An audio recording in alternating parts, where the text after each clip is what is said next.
This video will focus on our car down a ramp post-lab discussion. Good time now to recap that discussion and make sure that you have every opportunity to hear it again and kind of drive home what we hope to get out of this lab where we sent a car down a ramp. So one of the things that I always like to do, and you'll see that I do a lot, is I like to recap pertinent information that we already know. And so in order to help us with this discussion, I think it's important to remember that one of the things we know about an x versus t graph is that the slope of a position versus time graph tells us what the velocity is. That makes sense because the units of the slope would be meters per second, and those are units for velocity. It's also important to remember and realize that the y-intercept of a position versus time graph tells you the initial position. Other things that we know, the velocity versus time graph, the area under a velocity versus time curve is equal to the displacement.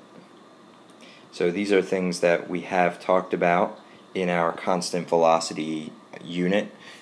These are the things that we discovered from our previous lab with the constant velocity carts, and these are things that moving forward could be helpful to us in understanding what we're doing in the car down a ramp lab. So let's start to get into the car down a ramp lab. So essentially what we did is we have a lab cart, we put it on a ramp and we let it go down. And we had two main questions that we were trying to answer.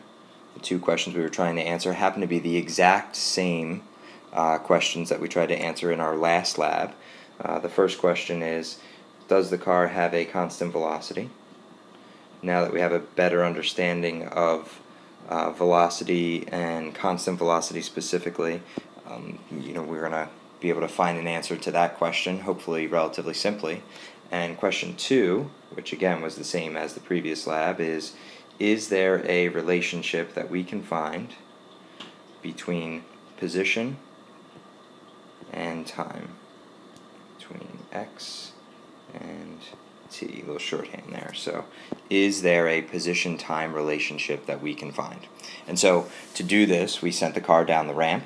We had to find an alternate method for collecting position and time data. That's not really the focus of this discussion, so I'm not going to get into that now, but what we were able to do is we were able to collect time and position data.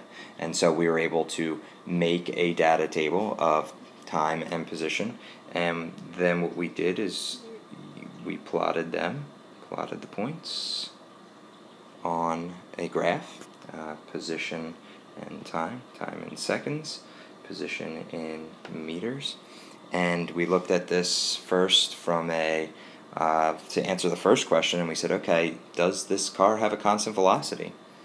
And the answer, I believe, came out in our class discussion pretty quickly, that a best fit line might look like this when you did it on the computer, and therefore the discussion that ensued discussed where the first and last point are relative to the line. In this case, they're above the line, and where the rest of the points in the middle are, those points are below the line. And that was a telltale sign for us that anytime that happens, at the best fit line that puts in, we're going to immediately start to think maybe this is not linear. And since it's not linear, it does not have a constant slope, and therefore our first question, does the car have a constant velocity, is answered simply by saying no. Okay? No, since a linear fit is not appropriate, we can conclude that the car does not go down the ramp with a constant velocity. And that, I think, was plainly obvious, and everybody's had the experience of something going down a ramp. It's getting faster and faster as it goes down. And again, that makes sense when we talk about what we already know, that the slope of a position versus time graph is the velocity. And so if I actually fit a curve to this, we can see that the slope of this line is getting greater and greater and greater because it's getting steeper and steeper and steeper. And so that allows us to say, hey, this thing doesn't have a constant velocity, it's actually speeding up. So now what we need to do is focus on that second question, what is the relationship between position and time? And as we so often do in physics, we're going to look for a mathematical relationship between position and time, and we're going to do that using our graph, which we now know is some kind of a curve that looks like this. And from math classes, we know that, or we can easily deduce that this curve is going to be fit by some kind of a quadratic equation. Okay, that quadratic equation is going to have a different form than our linear equations, y equals mx plus b, from math class, and so we're going to have to do a little bit more to figure out what each of these parts means and what each of these coefficients means in order to help us come up with not only the relationship but an understanding of what it all means. And so from math class we know that a quadratic equation looks like y equals ax squared plus bx plus c. So this is the relationship between x and y, and there are three constants, three coefficients at play here that we may need to worry about. And you know, so far what we're able to do just by looking at the graph and what we have, we should be able to start to replace some of these variables and start to write this as a physics equation. And so just like we've done in the past, we're going to say, hey, our y variable is actually the position, and so I'm going to write this as x, and as we've done in the past, xf is an appropriate subscript to use to identify what we're talking about. It's going to be equal to, the a is going to be some number that we're going to figure out. We're going to come up with the number a certain way, and then we're going to need to figure out what that number means. And instead of x, we have t down here, so this is going to be some number times t squared, plus b will again be some number that we could potentially figure out and need to figure out what it actually means. And then t is the variable x plus some constant value, which again will be some number. So we've kind of got our work cut out for us here. And the first thing that we need to do is we need to actually make sure we understand how to figure out what this equation is. What are the numbers in this equation?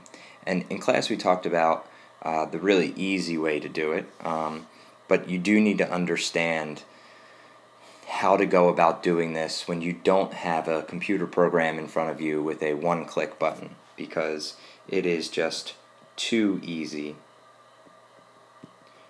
to click the curve fit button in Logger Pro to help us find out what the values of A, B, and C, our three number signs here in our equation are. It's just too easy. And so we need to make sure that we have a way to do that when we don't have this computer software in front of us, or at least computer software that doesn't have that functionality. And so I want to discuss this process called linearization that we have talked about in class. And so what is the idea of linearization?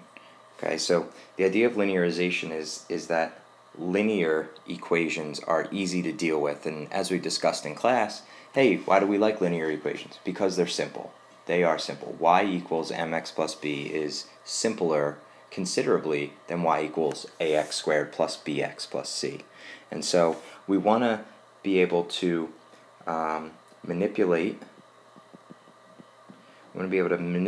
data to make it appear linear on a graph. Okay, and that's all we're doing, is we're going to make it appear linear. We're going to find a way to manipulate the data so that the graph that we're looking at shows a linear relationship. Now, it'll be a linear relationship not between the raw data that we collected, but between the manipulated data that we collected and another variable. Okay, so we're going to manipulate the data to make the graph appear linear on a graph. Why? Because we want to be able to create the linear equation. If we create the linear equation with the manipulated data in there, we could potentially be finding a nonlinear equation that applies to some other data. And so there are three different nonlinear relationships that we're going to see and deal with in this course. And so I want to present all three of them here and how to linearize them. So this is going to be something that you're definitely going to take note of and write down so that you have it for future use.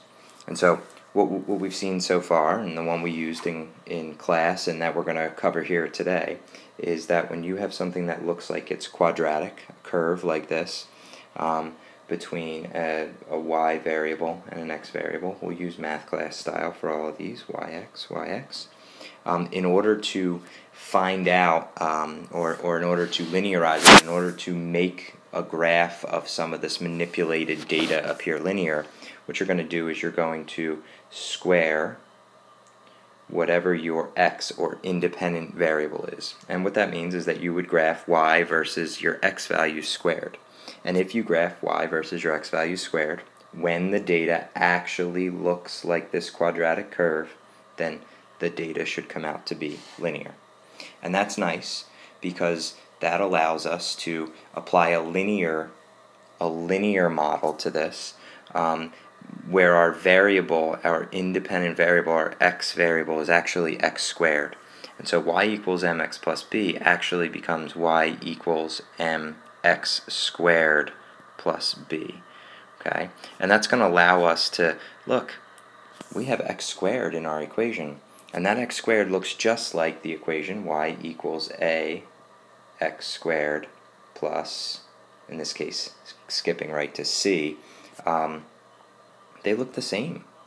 It's a way for us to come up with, in this case, the quadratic equation for our y and x data by plotting not y and x, but y and x squared. Okay? And again, we're going to see this a couple of different ways. We may also see curves when we collect data that look like this. This is an inverse curve, okay? And its equation is y equals a over x. Okay? And so in order to linearize this, you're going to take the inverse of x. And that means we're going to plot y versus 1 over your independent variable, 1 over x, and that should give you some linear value, where the slope of that linear value becomes the a value from this equation right over here.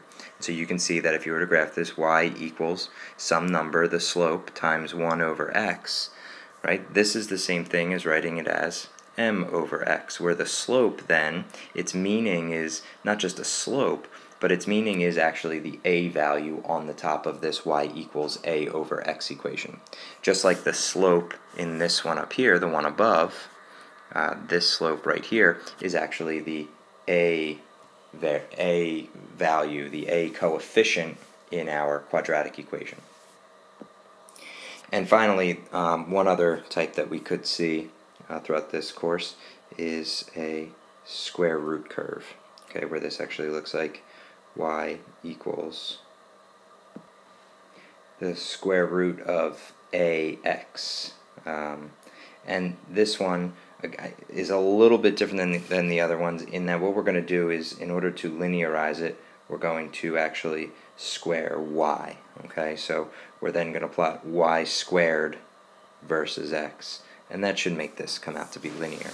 And that should make sense because what we come out with then is y squared equals just ax, or the slope would be the value a. Okay, and again, if you take the square root of y squared, if you were to take the square root of this equation on both sides, you would get right back to the equation that we have over here on the left. And again, this just makes it easier for us to try to come up with an explanation or understand or create the different equations that we need to use and figure out throughout the course of our data collection in our lab activities. Okay, so now that we have an idea of what linearization is, how to do it, and what it's used for, what the purpose is, we can go ahead and now we can try to use this. And again, since we have a quadratic looking set of data, we're going to want to use what's on the very top of this page right here. We are going to want to square our x values and plot that in order to come up with the linear equation that actually helps us figure out what the quadratic equation is, because you can see that the linear equation that we're going to yield from doing this over here is actually the same thing as the quadratic equation that we're looking for. That will be our relationship between position and time. So let's move over and take a look at this. What we're talking about is we're talking about, hey, square our t values, which you may have to do by hand and punch into a calculator, or if you have a program like Excel or Logger Pro or graphical analysis, perhaps that can do it for you. And we're going to plot that versus x. And we did this in class, x and t squared. The units here are seconds squared, and the units over here are meters. And when we did this, we got something that looked basically linear. It was pretty clear that it was linear. I think most groups looked at their stuff and said, hey, that's linear. They put a linear fit in, and they got an equation, a nice linear equation, y equals mx plus b. And let's just go through the process here and change the variables and everything like that. And so let's look at it as y is x. Okay, so that's our x position, and we talked about using xf is equal to, our slope is some number times x. Well, our x in this case, our independent variable, is right down here, t squared. So we're going to put t squared here, plus b is some number. Okay, and for the purposes of this discussion, I'm going to go ahead and make up values for these two number signs so that we kind of have a basis for what we're talking about and something that we can use to help us figure this out. And so I'm going to write this out as if the equation that I came up with by linearizing and finding the linear equation for this data, the manipulated t squared and x data, is xf equals 0.13 t squared plus 0.0012. Okay, because as we go through here, I want to start to try to make sense of this data, and I think that making sense of this data it's important to have some values to look at when considering this stuff. Okay, so let's move over to blank screen here. I'm going to rewrite the equation that I just wrote, xf equals 0.13 t squared plus 0.0012. And again, the values 0.13 and 0.0012 are completely made up, but we need to start to make sense of what they mean. And so to do that, one of the best places to start is with the units. Okay, so if we kind of consider what was on our graph, the rise part of the graph, the dependent variable was position, and it just has units of meters. And so for the slope, it's always going to be the dependent units over the independent units. The independent variable was t squared, as shown right here, and so the units were seconds squared. And so 0.13, my slope, has units of meters per second squared. And so as we talk about this, we start to try to figure out, well, what does that mean? Well, it kind of looks like velocity in that it's meters over seconds.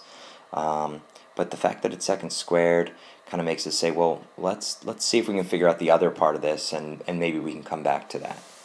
And so let's look at the last part there, which is the y-intercept, and its units are meters. And that's good news, because one of the things that we talked about on the second slide of this, the first actual slide of this presentation, is that the y-intercept of a position versus time graph is the starting position. And since all of our cars were supposed to have started at 0, and this number 0.0012 is so small that we can basically say that we're going to just leave it as the value 0, makes me pretty comfortable in saying that this number right over here is our initial position. Okay, so the C value in our big XF equals some number times t squared plus some number times t plus some number, that number is actually xi, the initial position. So this idea of the fact that the value matches very closely what it should, what we know it should, it is conforming to the same thing that we talked about from the constant velocity position versus time graphs, and the units all point to the idea that this is the initial position. And so I'm very comfortable writing xi in there for that numerical value for that general case of that spot. Okay, so at this point, I'm ready to go back and try to take a look at this A value, this meters per second squared, and try to figure out what it means. But it's not something that I can make sense of right now, meters per second squared. If it was meters per second, I would feel very comfortable sticking some kind of velocity in there. But that little 2 floating up there kind of clouds that issue, and so I want to try to come back to that. And then there's the remaining kind of middle part of this long quadratic equation, which doesn't even exist up here in this equation, so that's going to be a little bit difficult also. And so what I want to do is I want to change gears a little bit, because I also assigned another graph that you need to make. Right? There were 3 graphs that we're supposed to make: our regular old position versus time graph, this position versus time squared graph to help us do this linearization thing, and then I also assigned us to make velocity versus time graphs.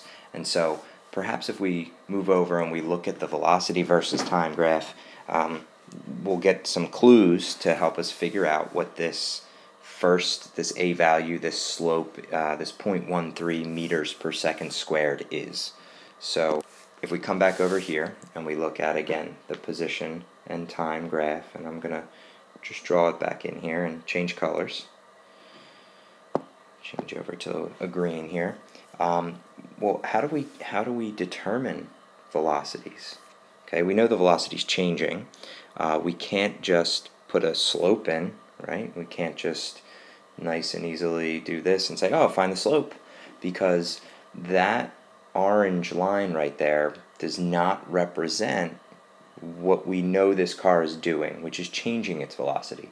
That orange line represents if the car was traveling at a constant velocity, it would start at the same time at the same place and end at the same time at the same place, all while traveling at a constant velocity. And so this line, the slope of this line, other than being the average velocity, is not helpful to us at this point. What we need to know is, what are the velocities at many different times? And so what we did in class is we started to talk about drawing some little tangent lines down here. And with these little tangent lines, we are able to check the slope and see if the slope, or how the slope, is changing. Okay?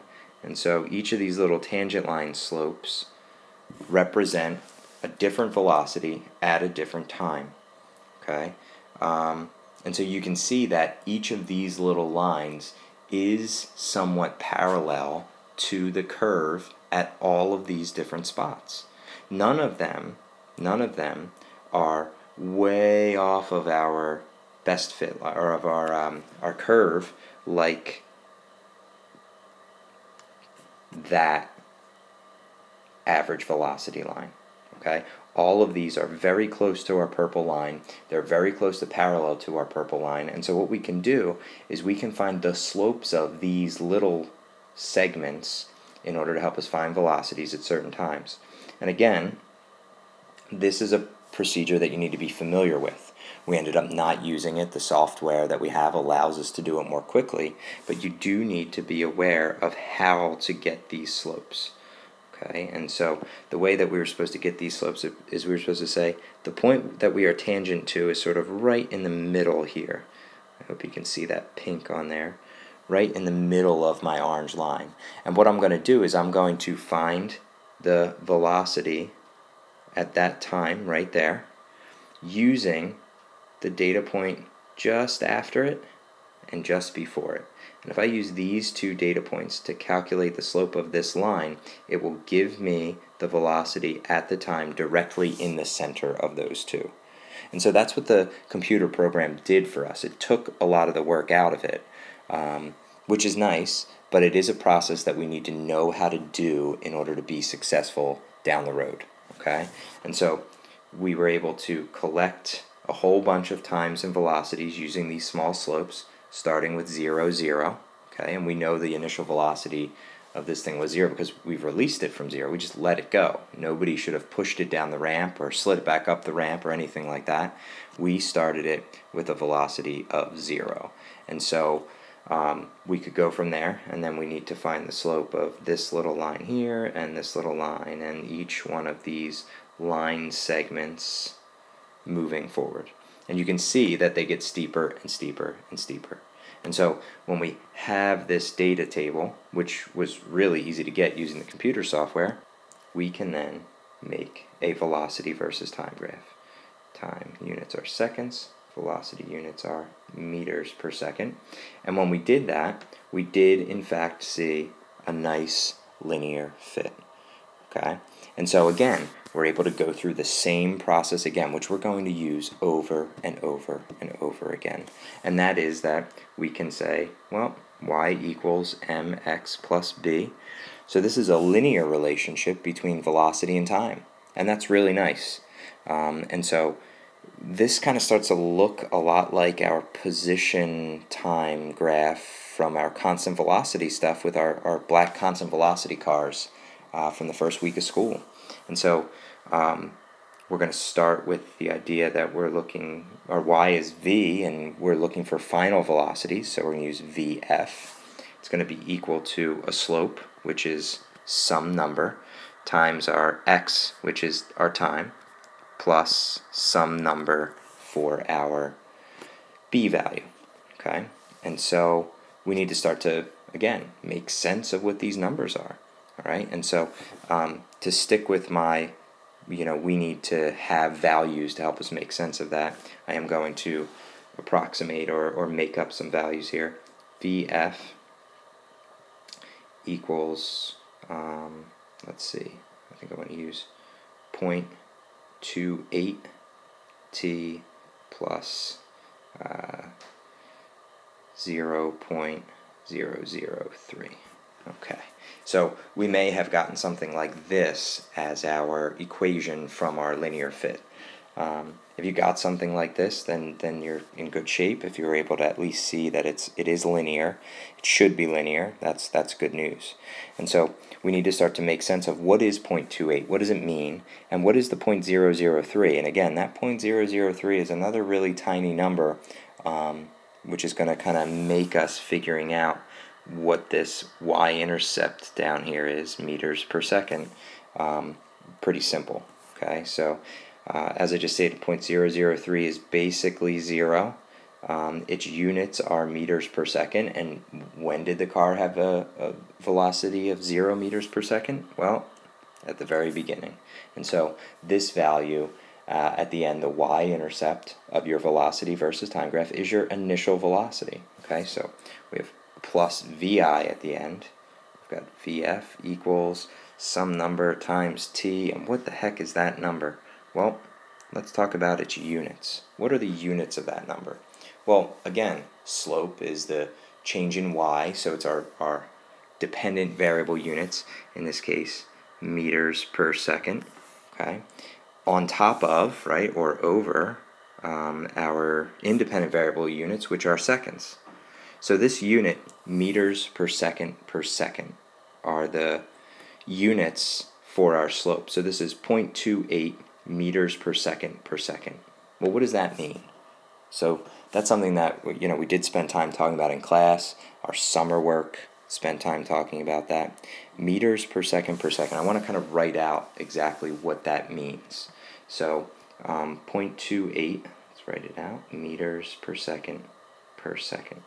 Well, we can think about this as 0.28 meters per second every 1 second. So if I kind of make this a fraction to go with my fractional units, I can see that in 1 second my velocity is going up because that's what slope is, how much you go up every 1 unit, is going up by 0.28 meters per second. So it's for every 1 second, velocity increases by 0.28 meters per second. That's what the slope means in this case. And it's very convenient that we came up with meters per second, because we can also write meters per second as meters per second squared, which we've seen before. In fact, we've seen it back on our 3rd or 4th slide when we're trying to figure out what does this a coefficient in our quadratic. Let's go back there for a second.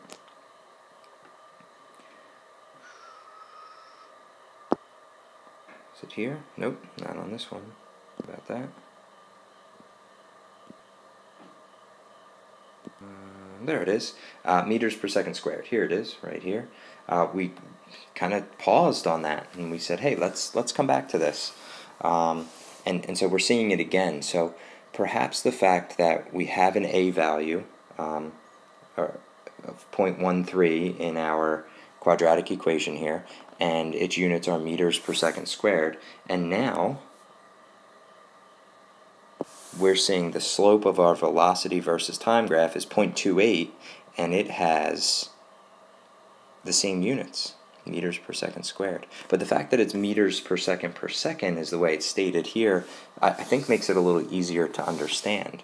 This is the amount of velocity that you're adding to your car's velocity every second. And that's something special, okay? That's actually called the acceleration.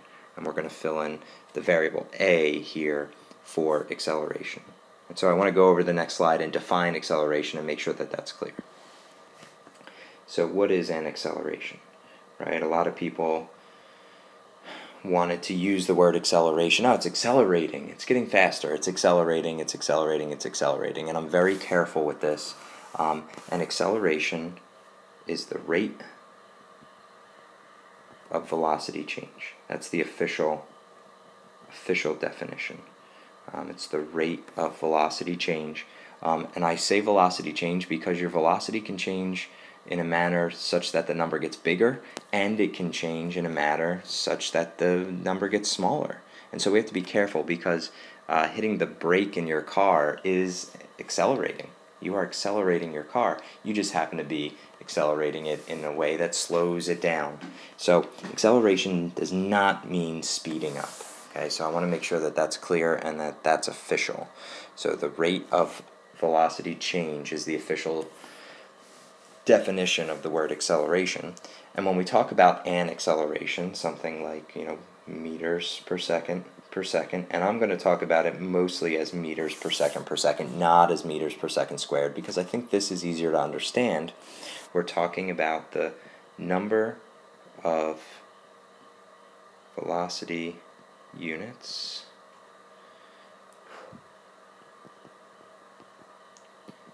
u, when I say u, I mean whatever the object is, its velocity increases by for every time interval.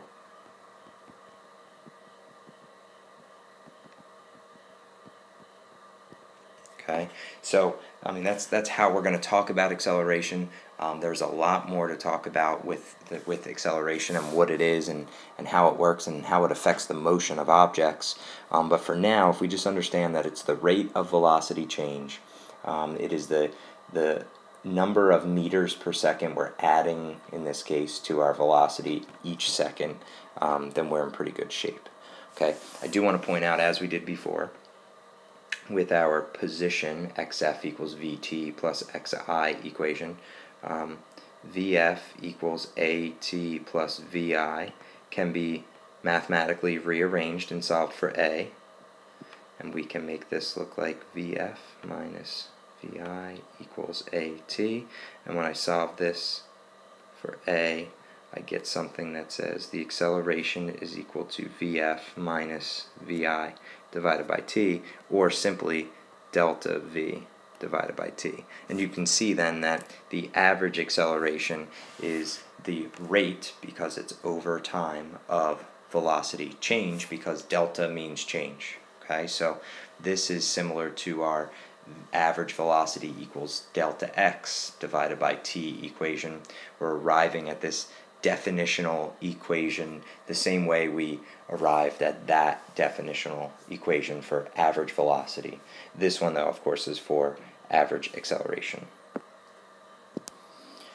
Okay, so this is what we now know. Let's go back to this v versus t graph. V versus t graph is linear and looks like this. And we have now determined that our equation, Vf equals 0.28t plus 0.0013, I think I used, is actually the equation Vf equals At plus Vi. Okay, we determine that by stating that this thing has units of meters per second per second. We just defined that the rate of velocity change, which is the slope of this graph, is what acceleration is, and we use the units meters per second for this quantity here at the end, and the fact that, again, it was basically zero to help us see that this was the initial velocity. And so those are some important things that are going to help us moving forward as we look at what these other number signs are in our other equations. And so I want to move ahead and, again, after stating that the slope of a velocity versus time graph, because that's important, slope of v versus t is the acceleration. Okay. We've been doing a lot of this graphing stuff, and so that's going to continue to be important, where we need to not only be able to state the slope of a position versus time graph as the velocity, the slope of a velocity versus time graph is the acceleration. So that's going to be important moving forward. And so, again, I want to move forward and try to kind of put the last pieces to the puzzle together here. And so we now have two equations that we're working with. I'm going to list them, and I'm going to list them with my made-up numbers in them. I think what I'll do is I'll list them both ways. First, the general equations that we've been talking about, and then in a different color with the numbers that I put in. Okay, so let's say we have Vf equals At plus Vi, and I'm listing that because that one is complete, so I'm listing that one first. And the other one that we have is xf equals some number that we don't know what it means yet, times t squared plus xi, right? But I'm going to put the plus xi at the end because I do want us to remember that there is a missing plus some number times t stuck in the middle there, right? And that didn't show up in our actual equation. If I go back here, let's just go back and check. If I come right back to this slide, we can see that right here,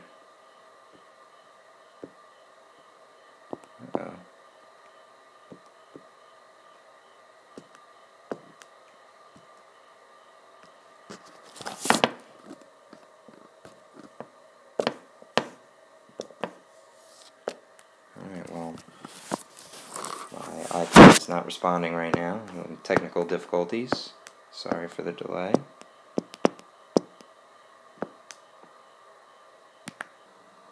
Okay, so I think I have the technical difficulties worked out. I'm going to try to pick up right back where we left off, and I think what I was saying is that that middle term from our full equation on that further slide there is missing here in this slide, right? We don't have that number times t term showing up in here at all, like we one of these slides back here somewhere. There it is. We don't have this number times t showing up, and so I'm including that to make sure that we do in fact remember to include it. Okay. While we're jumping from slide to slide, I do want to take a peek at the other equations since there was kind of a big delay.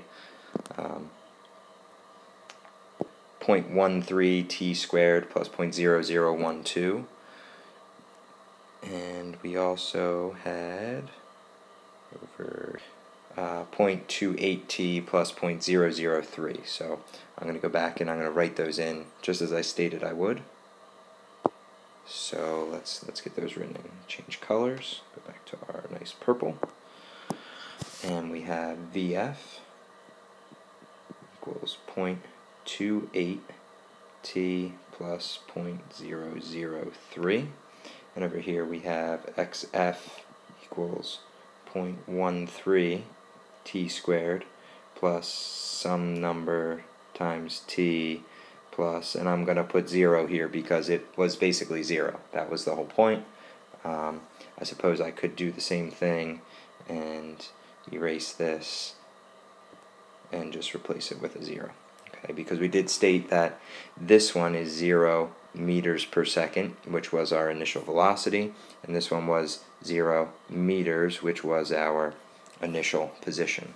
And so what we need to do is we need to figure out, well, what's going on with this section of this equation, and what is this number right here? And so I want to start with the one we have a little bit more information on. We know that this 0.28 here has units of meters per second, which is the same thing as this one's units of meters per second squared. So maybe we're starting to think, based on the units, that this 0.13 here is also the acceleration. But we can't have two separate accelerations. These values would be the same if they were both the acceleration. And so in class what we did is we made a list of everybody's values, and we started to compare these two numbers. Is this number somehow related to this number mathematically? Is there a way that we could mathematically relate those two numbers to each other?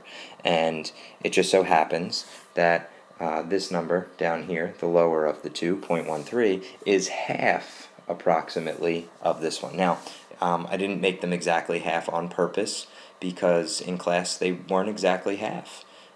We had a few groups that were exactly half, and we had a lot of groups that were close, like a 0.21 and a 0.39, things like that, you know, that were close enough. And so I kind of just tried to give you the sense of the fact here that these are close enough. I didn't want to choose 0.14 to be exactly half of 0.28 for that particular reason. Okay, so we did conclude, and there was a lot of evidence to the fact that the value right here is 1/2 of the acceleration that we found to be the case in our v versus t slope. Okay, and so we're on our way to figuring out what this equation is. Okay, we have an xi here in the last part. We now know that this one is 1/2 the acceleration, and so that's going to leave us with just this one to figure out. And so the way that we came up with this one, there are other ways to do this and other things to look at to help drive this point home that we will look at, but we could again look at the units. And if we look at the units of this number should have units of meters per second. Okay, because remember, what we're doing is when we do all this math, everything needs to work out to have units of meters, and if we multiply meters per second times seconds, we can kind of cancel those seconds out, and that leaves us with the meters that we need. And so since we know that meters per second is a unit for velocity, and the fact that this did not show up in our original equation, we can point to the idea that maybe this b coefficient, this number, was 0. Maybe it's a 0 there that made it go away. And so we can again consider, just like we have in this discussion already, when was our velocity 0 meters per second? And it's already stated right here for us. Okay, 0 meters per second was our initial velocity. And so it turns out that this number that didn't show up in our equation is actually the initial velocity. And so I know this slide kind of became a bit of a mess, so I want to try to kind of sum things up a little better on the next one. So what we have right now is we already have listed that VF equals AT plus VI is a relationship between velocity and time for an accelerating object. And that wasn't something that we were particularly after. It wasn't one of the questions, but since we're stating that it does not have a constant velocity, it might be a good idea to point out and be able to look at the relationship between the velocity and time as the velocity changes. So, this is kind of a bonus byproduct that we get from doing this lab, even though it wasn't one of the main things that we were looking for. And then the other relationship that we got is that xf equals 1/2 acceleration times time squared plus vit plus xi is another equation that we came up with, another general equation. And that general equation is the relationship between position and time. So you can look at this as, again, position is on the left, and the variables, since we were able to get numbers for the rest of this stuff, time is the only variable on the right hand side there. And so these are the two really important equations that we got. Again, we learned about acceleration, so we know that A is equal to delta V over T is an important definition, which we got from rearranging this first equation. And another thing that we did discuss in class is a lot of times you're going to see the second equation written as delta X equals 1/2 AT squared plus VIT, and that's just by subtracting xi on both sides. You end up with xf minus xi, which is delta x. The displacement is an important physical quantity also, and so you see this equation used a lot in this case. And that's some things to be familiar with and be ready moving forward. So we kind of have our answers here, I guess, right? We know that the answer is no, it's not moving at a constant velocity. And we have a relationship for position and time. We know that position is changing in a quadratic fashion, and can be modeled with a quadratic equation when we have a constant acceleration value. We know how the velocity is changing with time too, and we came up with the definition for acceleration. So there's really a lot in here, a lot to talk about in a lab discussion section. And so I want to take one more step further, and I want to look at the graphs. Okay, so just want to kind of look at some of the similarities and differences for things that we know so far. Constant velocity, right? Position versus time graph, constant velocity, position versus time graph, accelerated motion. Constant velocity, position versus time graph, linear. Constant slope, the slope is the velocity. Slope equals velocity. Okay, accelerated motion, not linear, quadratic, curved. Slope is changing, starts at 0 and gets steeper and steeper and steeper. In both cases, the y-intercept is still the initial position. Okay, so we're starting to see going from straight lines, linear, to curves in the accelerated motion section. Okay, then we could say, all right, let's look at the velocity versus time graph. If we take the slope on the constant velocity side here at any point, we get the same value, and therefore we get a nice horizontal line. And we did discuss the idea that the area under the curve is equal to the displacement. So we have area under curve equals delta x. That is still true for the velocity versus time curve for our accelerated motion, except now our velocity versus time curve is not necessarily a horizontal straight line. It is still going to be a straight line though for us. It now has some slope. It is now changing. The area under the curve, which in this case is a triangle, is still equal to delta x, the displacement. So that continues to be important. We also now know that the slope of this graph is equal to the acceleration. Okay, and I suppose we should be thorough and list that the y-intercept is equal to the initial velocity. Okay, so those are things we know about velocity versus time graph so far. And if we continue down one more step, we might as well look at, well, what does an acceleration versus time graph look like? And so we know that the slope of a velocity versus time graph is the acceleration, and the slope of our constant velocity acceleration versus time graph right here is 0, that we would just say, hey, it's 0 the whole time. We put this line, horizontal line, right down here on 0. And if we note that our velocity versus time graph here for the accelerated motion graphs looks exactly the same as our x versus t graph for constant velocity, we can kind of see that our acceleration versus time graph down here should be a horizontal line at some value, whatever the value of the acceleration is. So sort of moving forward, you can kind of see where we're going a little bit here and see some of the stuff that we need to keep in mind. That's it for now.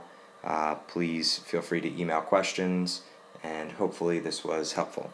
Thanks a lot.